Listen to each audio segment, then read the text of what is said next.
İngilis dili buraxılış imtahanına düşə biləcək Quantifiers bölməsindən seçdiyim bir sualın izahına baxaq. Doğru variantı seçmək tələb olunur. I don't have confidence in Sinan's ability. Burada isim confidence, inam deməkdir. Bu sayılmayan isimdir. Sayılmayan isimlərlə many, few işlənmir.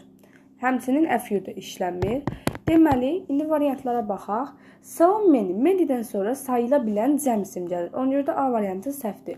B variantı ona görə səhvdir ki, only'dən sonra plus, plus little və yaxud da few gəlir. Amma burada isə birbaşa little gəlir. Ona görə B variantı səhvdir. C variantı ona görə səhvdir ki, a lot zərfdir və zərf feillərə əlaqələnir. Sifət isimlərə əlaqələnir. Burada confidence isim olduğu üçün a lot aid ola bilməz. D variantı ona görə səhvdir ki, very'dən sonra sadəcə few, little, yəni ə artıqlı işlənə bilməz.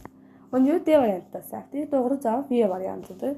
Deməli, tərcüməsində deyilir ki, mənim Sinanın bacaracağına inamım yoxdur. Doğru cavab B variantı.